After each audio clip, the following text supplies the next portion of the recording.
Começamos mais um podcast do Trendoff, que é nosso podcast de marketing, tecnologia, tendências. Hoje um pouco diferente, decidi variar e eu trouxe Rodrigo Tremante, que é CFO, tem um histórico grande aí, CFO aqui das Camadas, tem um histórico grande aí, se leva de vários bancos, né? Vários bancos. Vários bancos, até de varejo, né? Até de varejo, board member de algumas casas também, a gente fez um monte de coisa aí. E a gente não se planejou, ele não sabe as perguntas e vai ser um teste até para o próprio marketing aqui, porque eu queria muito, era um desejo pessoal meu, de entender que eu sou dessa teoria de, tipo, cada pessoa vê o mundo da sua própria ótica. Então, você pergunta para o engenheiro, no caso meu pai, ele vê o mundo de um modo, você pergunta para o marqueteiro, ele vê o mundo... Então, são várias verdades sobre o mesmo tema. E é sempre legal trazer outras verdades. Então, e de um financeiro específico. Aí pode mudar meu budget agora. Mas conta um pouco a sua história. Legal, é um prazer estar aqui. Também sou fãzaço de marketing, acredito nas crenças, nas visões distintas também. Minha história, eu comecei trabalhando numa loja de carro, na Penha, com 15 anos de idade. A gente estava aqui... Vendedor? Vendedor. Na verdade, a loja de carro era do meu pai, né? Uhum. Meu pai abriu uma loja de carro, não era a função core dele, mas ele resolveu ajudar um primo e abriu em sociedade. E aí, com 15 anos, ele falou, tá na hora de a gente registrar na sua carteira, e eu comecei a ir, né, na 15 anos. Da tarde, 15 anos de idade. E eu comecei com 16, estou me sentindo velho. Eu achei que fosse chegar na loja de carro e fosse já ir lá para o escritório, né, para a parte superior, tomar café e fazer a parte boa, e eu fui surpreendido que, quando eu cheguei lá no primeiro dia, ele falou, eu tenho 50 anos, né, 40 mais 10, falou, vai vir um cliente que vai comprar aquele Passat, e você tem que tirar o rádio do Fiat Uno e passar para o Passat, e faz isso em meia hora porque o cara tá vindo buscar o carro, né? Mas como é que eu tiro? Não sabia tirar, não sabia fazer, então aprendi as coisas na unha, né? Mas foi super legal, fiquei lá 1 ano e pouco na Você loja conseguiu de carro. tirar? Consegui tirar. Não funcionou muito no outro direito. Perdeu a primeira vez. E aí, a partir dali, depois eu entrei no programa de estágio da Arthur Andersen. Né? Arthur Andersen era uma das Big Four, né? A Deloitte acabou comprando. Na época, na verdade, a Coopers & Lybrand comprou e depois a Deloitte comprou. Faz parte da Deloitte. A Arthur Andersen era uma das Big Four de auditoria e consultoria. Foi super legal, eu lembro que foi um processo seletivo bastante também grande. Acabei entrando lá. E da minha turma, que eram 60 pessoas, né? A gente começou com curso de contabilidade básico, avançado, intermediário, aos sábados e domingos, né? No final do curso de um mês, os 64 lá viraram, acho que 42, porque 20 saíram no meio do caminho, o que é normal, acho que ninguém queria fazer nada de sábado e domingo, né? E eles fazem isso de propósito e mantinham isso por muito tempo, até para fazer uma seleção mesmo, né, natural do quanto duro era, né, trabalhar em Big Four naquela época, né? Dali eu fui para o Unibanco, uma longa história rápida, fui para o Unibanco, fiquei 7 anos no Unibanco. Depois eu fui primeira vez CFO do Banco Carrefour, eu tinha mais ou menos 28, 29 anos. Caramba, 29 anos já era CFO. Eu virei CFO rápido, eu casei rápido, só não tive filho rápido, só filho que eu dei uma prolongada. Aproveitou o casamento depois. Exatamente, foi uma coisa consensada com a minha esposa. Acho que ela estava sem vontade de ter filho, né? Porque no fundo é um pouco disso. Consensada por um lado. E depois de CFO do Banco Carrefour, eu fiquei na primeira vez mais ou menos 10, 11 meses. O Unibanco me chamou de volta, eu voltei como diretor do Unibanco. Teve a fusão Itaú-Unibanco, depois da crise do Lehman Brothers, né? 3, 4 meses que eu voltei para o Unibanco, teve a fusão. Fiquei no Itaú-Unibanco, na área de crédito ao consumo. Cuidava de todas essas parcerias de joint ventures que o Itaú tinha. Quando o Itaú tirou o nome Unibanco? Ainda é Itaú Unibanco. Você vê o e-mail dele, o e-mail address ainda é Itaú. Mas ninguém mais usa. Não é um brand que eles usam mais. Eu estava até pensando nisso enquanto você está falando. Mas você vê o e-mail address é Itaú/Unibanco, até hoje. É engraçado, e o Unibanco morreu, né? Tinha muito forte o 30 horas, Sim. Que usaram por muito tempo como marketing, tudo. Essa foi um das de banco mais lembradas, para falar a verdade. Foi fantástica, né? Era 24+6, né? Exatamente, foi muito legal. Enfim, daí eu fiquei no Itaú Unibanco, ali foi muito legal. Na minha carreira eu pude tomar conta dessas parcerias todas que tinha a FIC, que era a financeira com o Pão de Açúcar, depois tinha a Luizacred, que era a financeira do Itaú com a Magazine Luiza, tinha a Globex, que era com Ponto Frio, tinha a Hipercard, que a gente comprou no Então era white label tudo. Era um white label completo, e tinha umas 7 ou 8, foi muito legal que eu pude participar do board de todas elas. Que legal. Então eu tive multiculturas e disciplinas de conselho de administrações, né? Me empolguei tanto que fui fazer toda a parte técnica em paralelo, né? Fui fazer Fundação Dom Cabral, fui fazer IBGC, fui fazer um curso de coaching Inici, Uau, Inici? Inici, porque é muito forte do Carrefour, né, lá. Ah, tá. Daí acabei fazendo. E aí depois, lá pelo Itaú Unibanco, a gente comprou metade do Banco Carrefour no contrato de acionista, a cadeira de CFO. Você voltou. Eu voltei para o Banco Carrefour em 2011, fiquei até 2018. A gente fez uma transformação fantástica ali, de um EBIT de 150 milhões para 1 bilhão de reais em 7 anos. Fizemos um segundo banco, abrimos capital em 2017, fizemos uma coisa super legal. Com o nome Banco Carrefour? Porque quem abriu foi a holding Atacadão, né? Ah, tá bom. O Banco Carrefour estava embedded aqui com um valor Entendi. de mercado importante, dando esse 1 bilhão de EBIT, né? Uhum. Interagi muito com a Abílio Diniz, que era acionista na época, foi um prazer enorme, aprendi muito com ele. E continuo aprendendo, mesmo com ele não estando aqui entre a gente, inacreditável isso. Depois eu recebi um convite para ser CFO do Banco Votorantim, acelerando a história toda. Também era para preparar para o IPO e outros objetivos que me contrataram. A gente... Já tô achando que acho que o ano vai para IPO agora, então. Quem sabe, né? Quem sabe? Estamos sentindo nessa história aí. Vai saber, né? Mas foi isso. Aí no BV a gente preparou tudo para IPO. 2020, fevereiro, eu em Nova York fazendo pilot fish, que a gente chama, né? Vem a Covid, e aí pushback, a gente tira o carro de campo. Fiquei 3 anos e meio, quase 4 anos no BV. E aí tive um guard leave, um período que eu não pude trabalhar, foi muito bom também na vida, né? Acho que a gente aproveitou um pouco. Adoraria dessa fase aí, né? Não tive essa experiência. Mas, e depois, acabando o guard leave, no primeiro dia subsequente, eu me juntei aqui a SkyOne como CFO e como sócio da companhia. Mas a SkyOne, assim, baseado no seu histórico, ela é bem diferente. Bem diferente. Bem diferente. Até no quesito, tipo... ambiente de empresa, meio startup versus e mercado não financeiro. Tudo é meio... você vê... Aí vai a pergunta 2. Você vê a SkyOne como um produto financeiro? Porque ela não é um produto tech, mas tipo, agora, pensando no que você fala, ela pode ser vendido como... Pode. Eu acho que finanças tem tudo, Fê. Eu penso que finanças ela vem acompanhar tudo que a gente quiser que ela acompanhe. Se você perceber na história, né, todos os varejistas eram só varejistas. Todos eles viraram varejistas e uma operação de cartão de crédito importante. Né? E engraçadamente, normalmente os sobressalentes ou essas coisas que viraram ou eram complementares, muitas vezes passaram a ser as mais importantes dentro do conglomerado. É o caso Smiles Go, é o caso dessas operações financeiras com varejista que tem uma margem baixa, mas no caso da operação financeira tem uma margem relevante. Então, acho que dá para a gente botar finanças em tudo. Aqui na SkyOne é diferente. A gente pode monetizar nossos dados, a gente pode colocar finanças em antecipações de recebíveis com os nossos clientes.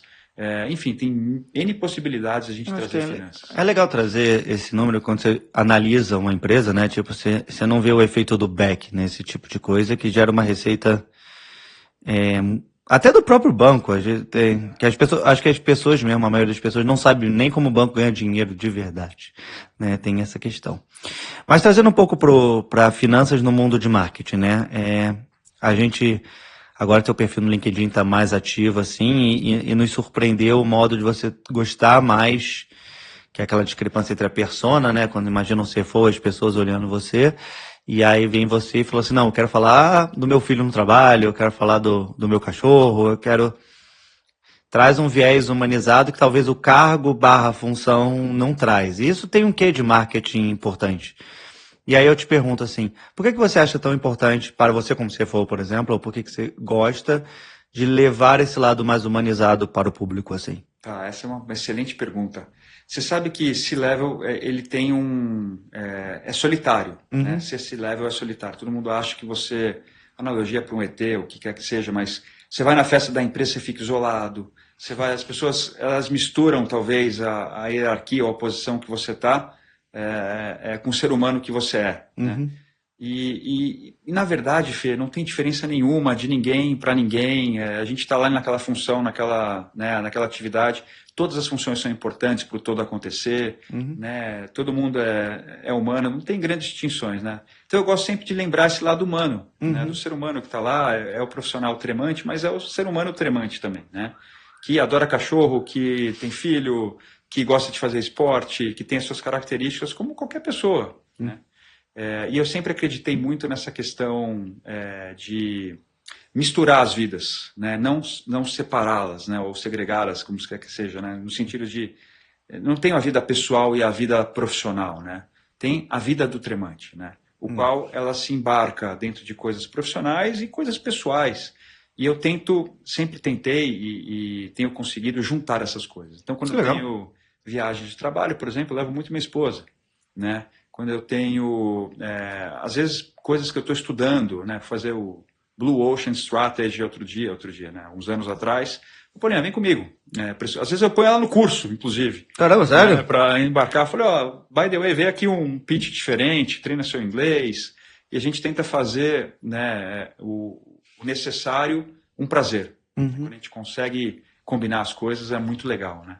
Esse negócio de trazer a família, eu acho engraçado, assim, porque eu super valorizo e eu gosto de levar, por exemplo, eu até falei aqui que eu acho que a própria Skyway não tem muito family day, assim, que tipo assim, eu trouxe minhas filhas aqui, mas acho que tipo, eu tava almoçando com meu pai adoraria subir aqui, aí ele mesmo, eu falei, pai, vamos subir, não tem problema, e ele mesmo ficou tímido, sabe, não, parece que você vai querer levar o pai pro trabalho, sabe, e ele mesmo falou, não precisa, não, tô ocupado, tá bom.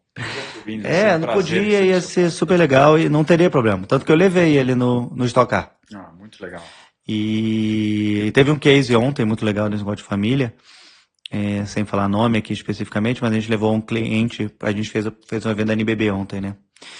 E a gente levou um cliente, e o cliente perguntou se podia levar o filho, a gente liberou. Foi um evento Jogo das Estrelas, e o cliente depois mandou um e-mail com uma história, porque a gente não conhece a vida das pessoas. Ele é CTO e tudo, e aí ele falou, levei meu filho, e eu tinha uma questão pessoal de divórcio e tudo, não conseguia ver meu filho, e esse foi o momento que eu mandei pra ele, e tipo assim, fazia mais de um ano que eu não passava 4 ou 5 horas com meu filho, e tipo, foi incrível, isso vai mudar, tipo, aí ele até escreveu que é até marcante, falou assim, vocês não imaginam, mas vocês salvaram 2 vidas, eu falei, caramba, e tipo, é só um evento, assim, para algumas pessoas, é engraçado que dependendo da ótica, que você vê é muito diferente. Aí voltando um pouco para marketing e números, assim, né? Primeiro que eu acho que marketing que não tem números deixou de ser marketing há um bom tempo, mas eu acho que ainda tem um estereótipo de algumas pessoas e quando você pensa em marketing é muito uma questão de publicidade. Como você, na visão financeira, você definiria o que é um bom marketing, o que é marketing, o que acha que tem que fazer, o que não acha que é para fazer, como uma visão de fora? Bacana. Bom, eu não sou um expert de marketing. Mas é exatamente essa a ideia. Esse é o objetivo, né? Mas eu tenho um viés para um lado do marketing que eu gosto muito, que é o marketing financeiro, né? Parece Ok. Que é o seguinte, na verdade, né? Às vezes, as verbas de marketing direcionadas para ações específicas, no sentido onde você pode, não sei, um tiro de sniper num cliente importante para a gente, que vai ser bom para o cliente e bom para a gente subsidiar, hipoteticamente, né? Esse espírito de raciocínio que eu queria colocar aqui. A gente subsidiar dando carência ou dando alguma coisa que seria um investimento, né, de marketing ou de CAC, para a gente conquistar esse cliente, é uma coisa que eu gosto muito como iniciativa, né? Porque ela é muito factual, ela é fácil de mensurar, ela é específica para alguém que você quer trazer, eu acho que é win-win, né? O cliente quer muito, muita gente está procurando isso e a gente também. Então, eu acredito muito nesse marketing mais factual, vamos chamar assim. O resto do marketing, que o resto, assim, não é pejorativo, porque é gigante o marketing, ele é fundamental como estratégia para qualquer companhia, não tenho a menor dúvida disso. Eu acredito um pouco menos no branding, né, no investimento mais, assim, da marca em si. Eu gosto muito de associar a marca a personas. É o que a gente estava conversando hoje. Eu acho uma coisa incrível. E aí, claro, né, muito inteligente, né, e eu sei que você está fazendo um super trabalho sobre isso, no sentido da gente descobrir o que é o nosso público-alvo e qual que é a persona que conversa com esse público-alvo, né, no sentido da gente ter match, né, de pessoas, né.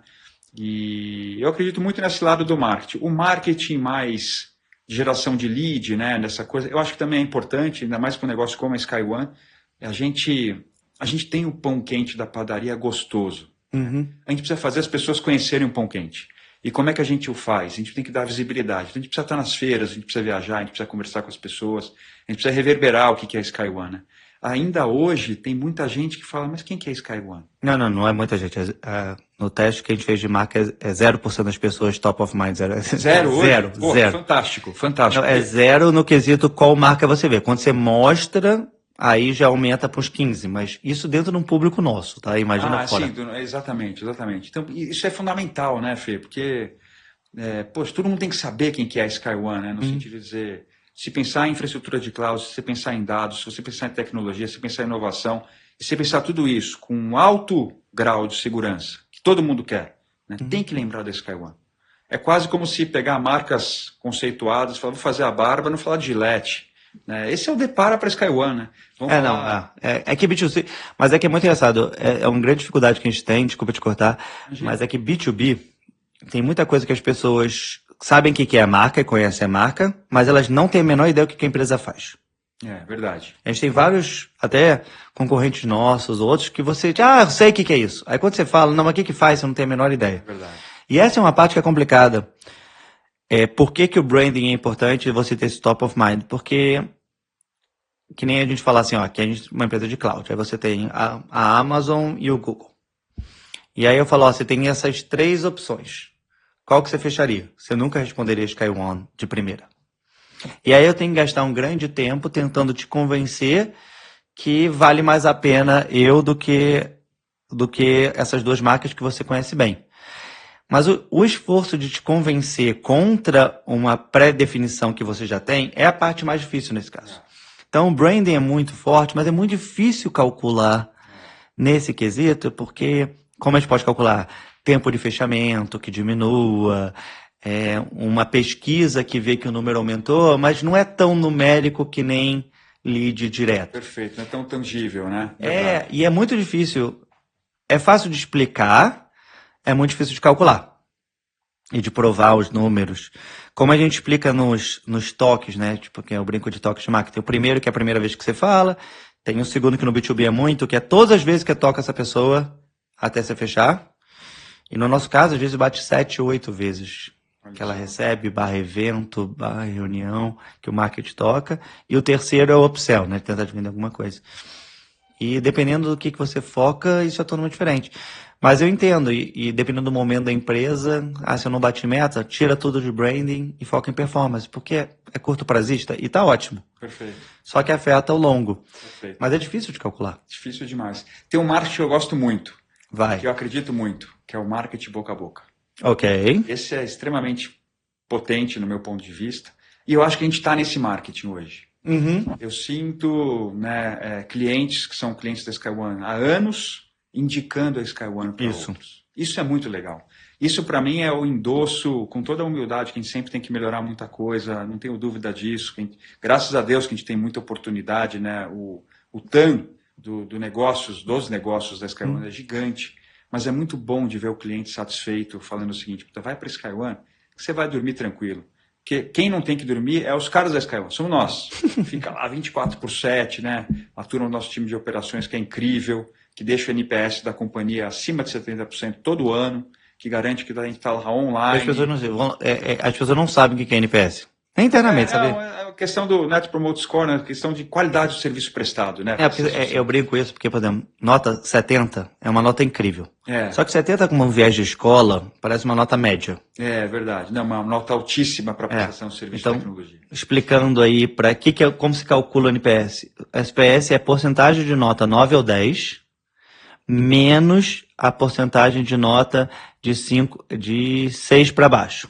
E quem dá nota 7, 8 nem vai para a conta. Então, se você está avaliando algum lugar como 7, 8, nem é. Então, normalmente um NPS de 70, na verdade a nota média deve ser uns 92. Porque muita gente deu nota 7, 8 que não sai na conta. Que é gigante. Porque se você tiver alguns abaixo de 6, é quase impossível ter nota 50. Perfeito. São os promotores da companhia, né? É o feedback que os clientes estão gostando do nosso trabalho, né? Que ainda tem muita coisa para a gente melhorar, muito bacana, que eu vejo como oportunidade, mas esse marketing ele é muito poderoso, né? Porque a cliente que vem indicada, ela vem assim com referência, vem disposta a fazer negócio com a gente e bacana que a gente quando a gente ganha esse cliente que foi indicado, né, por um terceiro, a gente vai lá e prova que realmente era aquilo mesmo que se esperava, né? Mesmo com a barra alta. Né? Mas é engraçado, quando eu entrei aqui, a primeira coisa que eu fiz foi conversar com operações, que quanto mais eu conversava com o cliente, mais eu descobri que nossos maiores vendedores, assim, que faz o faturamento crescer, é operações. E é uma coisa engraçada da própria SkyOne, que a gente... a pessoa ficou tanto tempo com a gente, o nosso churn é tão baixo, que, tipo, a gente esquece que a gente só olha tentando trazer novos, que a gente sabe que a base vai ficar eternamente. E é muito engraçado, porque eu nunca trabalhei numa empresa. Eu trabalhei com um clube de assinatura no quesito assinatura, e era tipo, cara, se você ficou 10 meses com a gente, é incrível. E aqui a gente interpreta que é tipo... Forever, assim, forever, né? É para assim. sempre os clientes. E fica, e é engraçado. E até no quesito marketing é interessante, você bota o LTV, né, que é o quanto vale o cliente, ele tem um valor... Quase meio perpétuo, né? Quase perpétuo. Difícil de calcular até isso. Difícil para caramba de calcular, eu fico até debatendo isso novo. Mas uma parte do marketing que eu fiz, assim, que foi engraçado, que até a Adriana do seu time elogiou aí o salário também do M&A, foi quando a gente mudou a tagline. Legal. Porque saiu de uma tagline genérica que tinha, eu acho que era uma tagline que o financeiro normalmente gosta, mas não entende porque gosta, que é tipo... Eram infinitas possibilidades, essas coisas, para uma tagline muito simples e direta, que era a nuvem que escala e que é zero marqueteira naquela definição estereotipada de marketing, mas ela é mais fácil de explicar. E a gente mesmo falar, não, é que a gente ainda não é uma Nike da vida para falar just do it, tipo, a gente não é ainda para chegar nesse ponto. Mas assumir isso não é... E eu acho que foi muito maluquice da minha parte, de tipo, estando novo na empresa, falar, galera, a gente não é... A gente está aqui, a gente trabalha, a gente acha que a gente é incrível, mas o mundo fora não conhece a gente ainda. Então, tipo, não dá para ser isso. E quando você ainda está naquele mundo, tipo, ninguém quer falar que, tipo, você não é tudo isso. Eu sou meio maluco. E aí eu mudei. Legal, muito legal. Mas o financeiro foi o primeiro que me deu parabéns. Falou, não, acho que agora está bem mais fácil de entender. A gente em finanças não gostava muito do Sério? Eu não sabia nem essa parte. A gente não gostava muito, não acreditava. Tem um respeito muito grande aqui dos executivos. A SkyOne é uma empresa fantástica. Eu sou muito fã da companhia. E eu acho que às vezes divergir faz parte. Isso constrói. Pra caramba. Né? Se todo mundo achar só uma coisa, alguma coisa está errada, né? Porque tem que ter sempre contrapartida, assim como tem o freio, o acelerador. Essas coisas ajudam a tornar o todo melhor, né? E eu não era um grande fã, né, anterior, sou muito fã dessa que a gente criou agora recentemente. Interessante. Ela não é muito marqueteira, mas eu gosto dela também. Mas acho que na SkyOne pelo menos eu tento trazer o financeiro mais próximo do marketing em vários aspectos. Nas outras empresas que você trabalhou, como era o vínculo do financeiro com o marketing? Como era essa conexão? Ela existia? Existia. Eu sempre, nas estruturas que eu estive presente, assim, eu sempre busquei aproximar finanças a todas as áreas, não só legal. marketing, né? Eu acho que isso é importante. Dá para a gente ter finanças em tudo. É isso que eu brinco, que eu comecei a brincar aqui na nossa conversa de hoje. E marketing principalmente, né? Marketing é chave, a gente sabe disso. Marketing ajuda a crescer, ajuda a lembrar, top of mind, ajuda a vender mais, ajuda a diminuir churn, ajuda uma série de frentes. A gente sabe disso, da importância do marketing, né? O que eu tento trazer sempre é a questão de mensurações. E às vezes, como você bem colocou, Fê, você é um cara experiente de marketing, às vezes é difícil.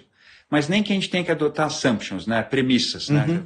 Vamos colocar premissas, mas vamos mostrar uma conta. E a gente calibra as premissas ou faz sensibilidades. Tem técnicas financeiras para te ajudar a enxergar resultantes. Né? Mas não deixemos de fazê-las, porque sem mensuração vira achismo. Eu acho que vai para cá, eu acho que vai para lá. E o acho é um negócio difícil de ter credibilidade. Né? Agora, fazer uma pergunta sobre isso que eu acho engraçado. Porque no seu início da carreira... Todas essas coisas do marketing numérico, do growth em si, foi pós-digital. Porque você consegue traquear. Antigamente, até no início da minha carreira também, a gente tinha um marketing numérico, mas ele era semi-numérico, porque você fazia TV, e aí seus números subiam, mas você não conseguia conectar uma coisa com a outra, era a suposição. Então, ó, durante o período da TV, as vendas aumentaram por causa disso, então é por causa da TV. Mas quando eu fazia pesquisa na gôndola e perguntava por que você está comprando esse produto, ninguém respondia TV. Então você não conseguia conectar nada com nada e você acredita. Então era a suposição da suposição. Mas funcionava, porque você sabia. As vendas aumentavam. E hoje é muito mais numérico. Hoje você consegue traquear tudo. Né? Então, tipo, até o novo rádio, Spotify, você consegue traquear. Então, até hoje, a gente ainda não... Eu penso, a gente não começou, mas dá para fazer uma TV diferente que é tipo os Globoplays da vida, Primes, assim que você consegue até traquear algum tipo de coisa.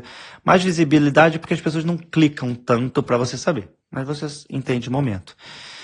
Mas hoje é muito mais numérico essas coisas. Então, acho que o marketing está muito mais perto do financeiro do que estava antigamente.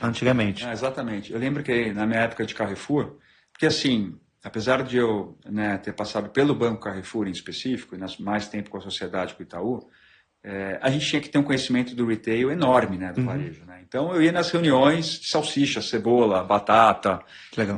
Eu tinha que entender eu participei. Frutas, legumes e verduras, o famoso FLV, que se não tivesse azeitado e bonito na loja... Sabe que esse famoso não é famoso, sabe? Eu nunca... Não, FLV... Não, agora eu entendi. Fruta, legumes e verduras. O Abílio Diniz visitava a loja do Pão de Açúcar e ele falava isso claramente. Se as frutas não tivessem, o alface não tivesse bonito, as coisas lá, as pessoas preteriam os supermercados. Porque a beleza do supermercado, pelo menos muito no passado, era você ter tudo lá. Isso. Então você ia lá, comprava sua fruta, comprava sua verdura... Se chegar a não ter Coca-Cola, você desiste de tudo, por exemplo. É a famosa ruptura. Então, eu tinha muitas reuniões lá do varejo. Eu aprendi muito com isso. Aprendi as coisas ruins e as coisas boas. Então, que eram ótimas. Mas a gente falava muito da propaganda na televisão. E na televisão a gente fazia a propaganda, então, do Carrefour e do cartão Carrefour, na época. Ok. Então, a primeira coisa gastamos, sei lá, X de dinheiro, quanto de retorno tem? A gente nunca sabia se o cliente iria ou ele foi, que é bem o seu ponto, por causa da televisão. E, adicionalmente a isso, a gente sempre rachava a conta entre o banco e o varejo. Adoro isso. E o banco era a parte rica, que tinha os prédios maiores, etc. O varejo nem tanto. Mas, assim, o quanto que cada um pagava era uma outra dificuldade de mensuração que a gente tinha na hora de rachar o cheque. Então é isso. Mas as coisas é muito engraçado que você fica botando as porcentagens. No antigo trabalho que eu estava, eu pagava a conta para um monte de área porque eu dava margem na minha área. E a outra mostrava um resultado, eu falei assim, você está roubando o jogo aí. Então. A última pergunta é, você trabalhou em todos esses cartões de vários comércios. Vários. Qual dos cartões você tem hoje? Tem alguns cartões. Ótimo. Eu não tenho mais os cartões dos varejistas ou dos conselhos que eu participei, Mas eu vou te responder uma coisa muito legal. Quando eu cheguei, essa foi uma primeira pergunta que eu fiz no meu primeiro dia de Banco Votorantim, numa sala de reunião de cartões, E a gente estava em 30 pessoas ali dentro. Eu lembro que 3 pessoas levantaram que tinha a mão do cartão BV na época, Então eu disse, se a gente não acredita, como é que a gente vai vender o que a gente não compra? Essa é a lição número 1 de qualquer estagiário. Então, assim, proposta de valor é no-brainer se você quer ser forte no que você faz. Então, essa é a primeira coisa. Hoje, eu tenho uns 4, 5 cartões. Eu sei que tá bom. Tá bom. Na média, o brasileiro, na época que eu fazia muita pesquisa disso, tinha na média 3, 4 cartões, Mas você tem de local? Ou você... Porque eu fico nessa própria dúvida, porque, por exemplo, eu tinha de milhas. Aí agora tem esses que englobam tudo. Eu gostei até dos novos de banco digital que você ganha tipo em crédito e investimento, porque eu nunca uso minhas milhas direito. Tem que ver o que você gosta mais. Você está procurando cashback, você está procurando mais Latam, você gosta mais de Azul, você quer investimento back também que tem um monte de coisas. Você quer shopping, quer dizer, se vira crédito. Você quer sala VIP no aeroporto. Você quer sala VIP no aeroporto. Eu procuro ter um bundle de cartões onde eu costumo ter toda a cobertura do que eu gosto de usufruir. Então, eu tenho um que me dá a sala VIP que eu quero ter. Eu quero outro que me dá o programa de fidelidade XPTO que eu uso para viagens.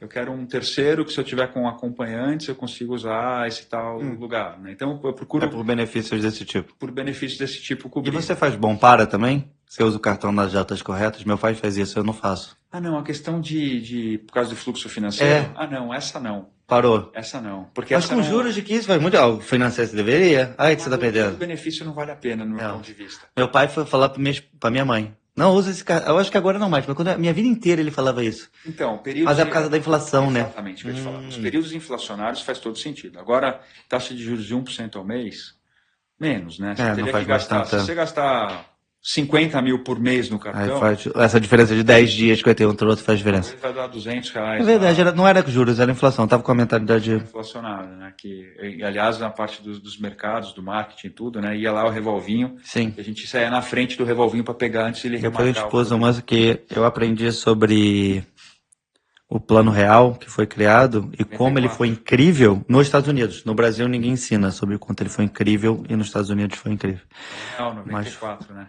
Mas foi bela aula, adoro. Adoro pessoas com cabeça diferente. Perfeito. Eu sempre cumprimento assim, ó. Valeu. Valeu, pô. Prazer enorme aqui falar de marketing. Tamo junto. Tamo junto. Vamos transformar o nosso marketing e a área de finanças juntos aí em algo diferente. Então, e estamos cada vez mais próximos. É isso mesmo, Fê. Muito obrigado pela oportunidade. Adorei também a conversa. Vamos em frente aí. Vamos em frente.